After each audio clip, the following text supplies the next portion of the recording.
Hi there, it's Janice Thompson from JazzleDazzleCrafts.com. I'm an independent Stampin' Up! Demonstrator and I work in Scotland. Today I should be in Edinburgh at our Celebrating Scotland Day, which is a day for Stampin' Up! Demonstrators organised by ourselves. It's a day organised by demonstrators for demonstrators. And we're holding that in Edinburgh this year. And at these sort of events, when crafters get together, they often do swaps. So I am making enough of these swaps to give to everyone when I get there, and then I'll come home with a whole lot of different items that the other people have crafted.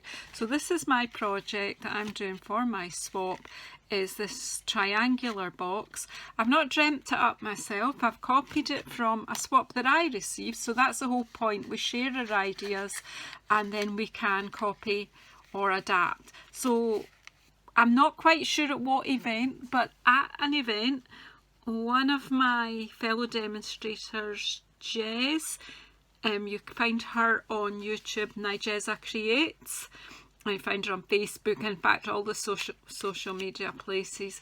Nigeza's been a Stampin' Up! Demonstrator for almost the same amount of time as I have. But anyway, I got this as a swap from her. This is obviously retired papers and a retired stamp here. And so basically when I opened it and took it apart, I thought, my goodness, how easy is that? So it is just a rectangle of paper folded in half. Find the middle bit here, do your scores and make the holes and off you go. So I thought that is a wonderful project. So Jez has done this a long narrow one, in that on a 6x6 paper you could get 3 of these out, because you can do this with any size of paper. It just alters the shape of your triangle. So thanks Jez for that wonderful idea. I have actually seen lots of other people do it as well. I always thought that was really quite cool, and then when I deconstructed it and found it's quite an easy one to do, I thought, right, I am actually going to do that for my swaps. So I've got all the clutter on my desk. I was in the process of making them. I'll let you see. I've already got quite a few of them constructed. I don't know if you can see that. I'm popping them in the basket once I've constructed them. Now I'll put everything aside just now. I'm just going to make one from start to finish with you just now. So I'm putting everything. I'm using the Perfectly Plaid bundle. So I've got the punch, I've got the designer series paper. I need that card and that later, but I've taken out one sheet of this, the wrapped in plaid paper. It's absolutely, as you see, I've been using it on a lot of things. It's also what I've used this month for my my sort of selection card kit. I call it a class to go. So all the ladies who have ordered that kit already, here's a bonus project for you. And just letting everyone see, you can do this project with any paper whatsoever, but I just thought I would put a wee Scottish slant on it by using the wrapped in plaid. So that's that. Now for it, I am using my old Stampin' Up! Trimmer. However, you can do this with any trimmer. Although I'm using this for the scoring part, the scoring and measuring part you could easily do with a ruler and a ball tool. But because I have this, obviously I'm going to use what I've got. So I'm cutting this sheet of 6x6 in half. Whoops. So in half, I'll lay that one aside. And then I'm going to fold it in half. So half again is about 3 inches. I think it is slightly over the 6. And make sure you use the scoring tool and not the cutting part. Janice said, oh yeah, that is close enough to, oh no, that's, do you know that's twice right? I'm not going to use that particular paper. It's me, I'm leaning too heavily. Here's another one I've cut.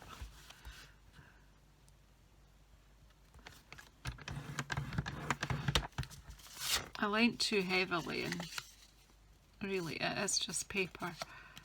I'm like a machine today. Right, that one's nice. I broke that other paper by leaning far too heavily, so a light score is all you need. And sorry, I didn't say that. Put myself off because I tore my paper. Right, so I'm using the 1.5 measure here, and I'm just putting a wee notch with the scorer at the top. And then what I want, I'm doing this double because this scorer, you might need to do it single if you're doing it with a ruler and a ball tool or a bone folder. Right, so put the notch there on here and the corner here. Whoops, don't let them slip, hold them tight, and then score. I'm scoring through the 2 layers here, there, and then turn this there.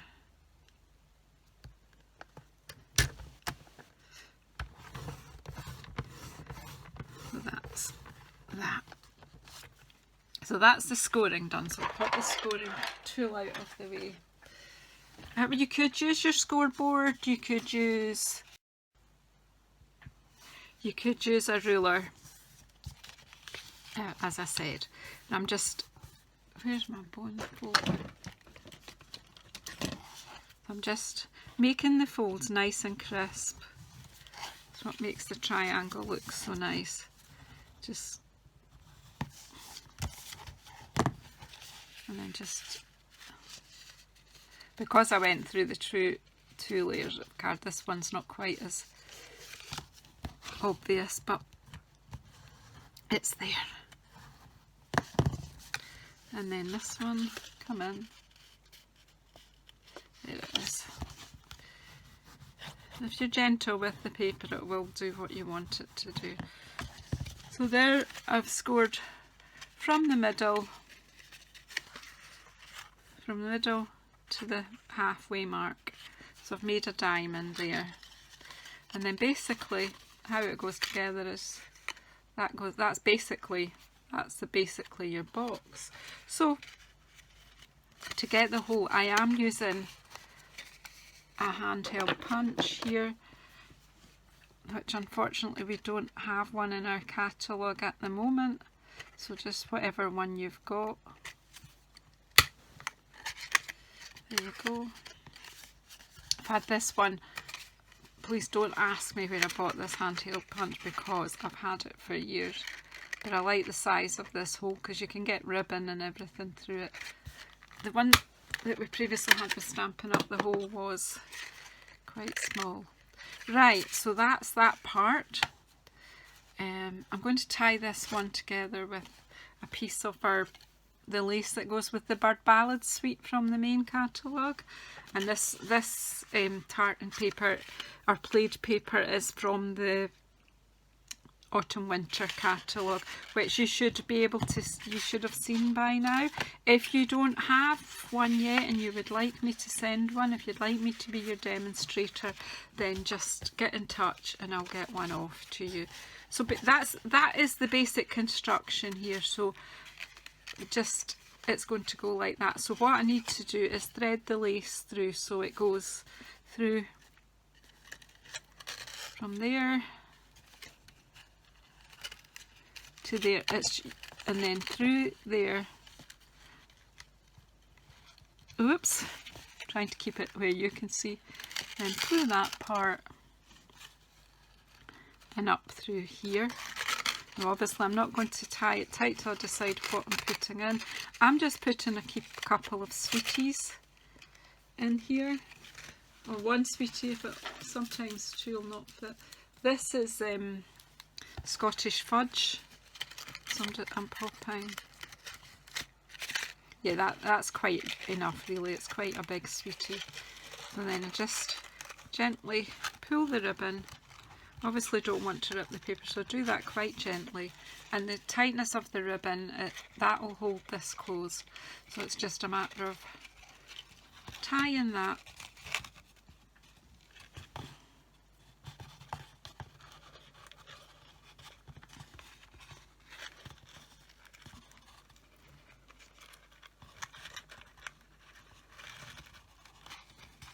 make a bow. As all crafters know, tying bows on videos is not your best idea, but you can faff about the bow till you're happy with it. Then what I do here is I pop a little sticker on the back here like that says my name and the name of my blog. So it's Jazzle Dazzle Crafts, and my blog is at jazzledazzlecrafts.com. So there I will be putting the measurements that I used and some pictures of the project. And then to finish this off, obviously when I'm doing the rest, I'm going to do everything in bulk. So I will stamp all my trees, I'll stamp all the sentiments, I'll cut out all the shapes, and I'll do each, to get through it all, if you do each thing as a batch, so I'll cut everything out, then I'll do all my scoring, then I'll make all my holes, and then I'll make up the triangle box like this, and I'll tie all the ribbons, then I'll sit and put all the stickers on, and then I'll pop all the decoration on. But I will also, one of the jobs will be to stamp everything. So what I would do is I would stamp along here a few trees, leaving space between. So I'm using this tree stamp from the Perfectly Plaid set.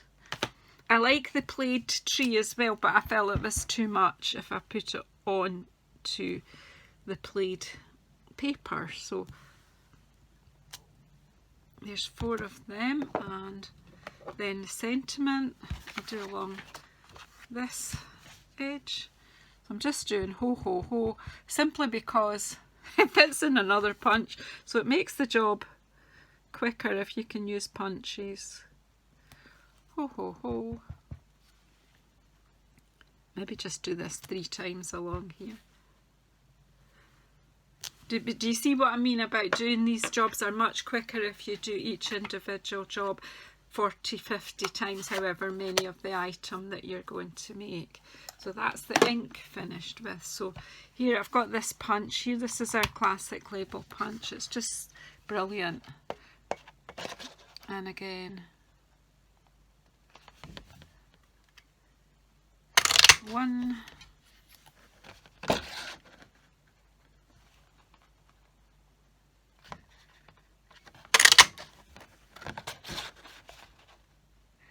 I absolutely love that crunchy noise when you punch things out. So there's 3 labels done.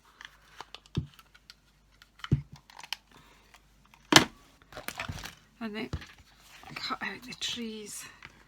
I've done these on, this was just an offcut of Whisper White, which I hadn't chopped up properly, and it was getting a bit squashed, so I thought, right, let's use that up.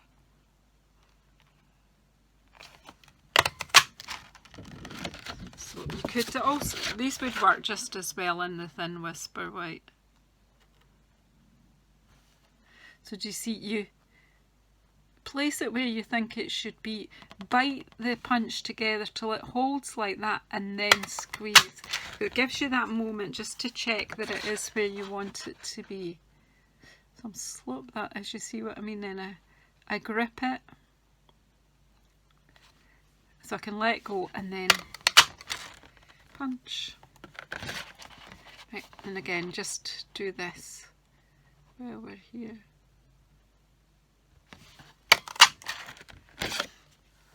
And that's that. So then I'll need dimensionals, which I didn't get ready. I thought I'd got everything out, but I haven't. So a wee drop left on this sheet that I'll do the, oh, I might need some little ones as well.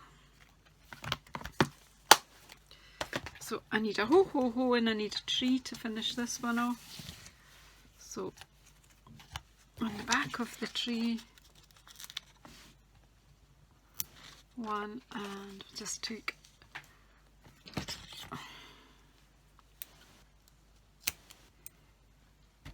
they're just old scissors that I keep for sticky things. So just a bit of the edging from the dimensionals. Come on. I want to come off. There we go. It never gives me a problem except when I'm filming. Sorry, I may not have put that where you can see right. So I'm just putting the tree towards the top of my triangle, and then the ho. I just put one of the mini dimensionals, one at each end. It'll be well, don't want to come off today.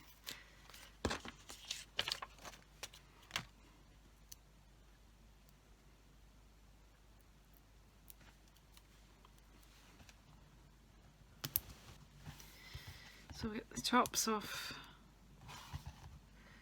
from these, and we're nearly done. Just another wee trick. I've showed you quite a few times the other wee trick that's about to happen, so but don't worry, I'll show you again.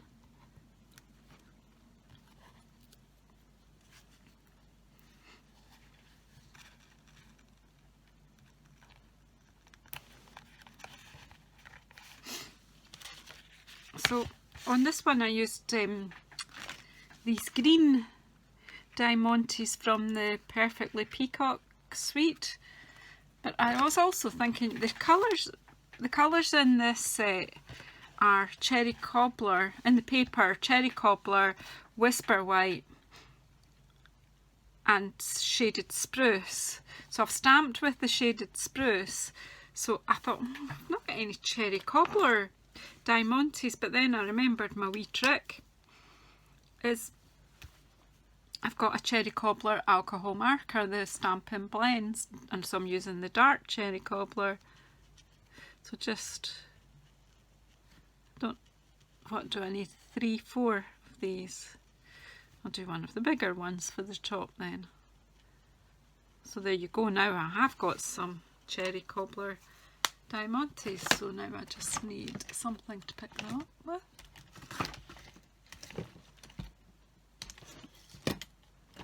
Ooh, not got a pocky tool around. I'll just have to use the scissors. The scissors should do the same job.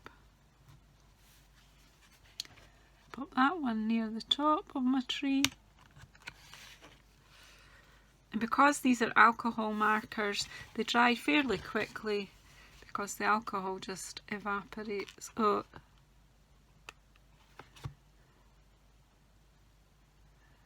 Do you know what? Why am I not using a tool?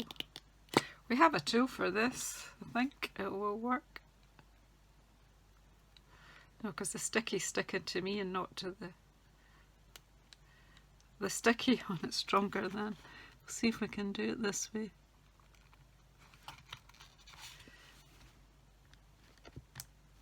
Oh, it did. It worked. I didn't show you what I did. See if it'll do it this time.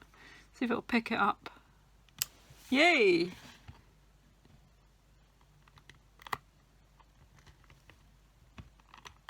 There you go. And I used my tool. This is actually a good wee tool. It's got the putty bit here. This is in your annual catalogue. I'm not quite sure where the other bit of it is. I've kind of got a messy desk here. Let me see. It might be in this wee dish here. Yes, it is. So, this is interchangeable. This bit's the putty end, and you can twist that and make more putty come out. But this end you've got a ball tool, so again you could have done your scoring with this. So it's got a thin ball and a thicker ball, and then we've got this part, another is interchangeable bit, is a pokey tool and a spatula tool. So any of these would have helped actually to pick up the diamantes, but the putty one worked fine, and it's particularly good for sequins and other bits and pieces like that.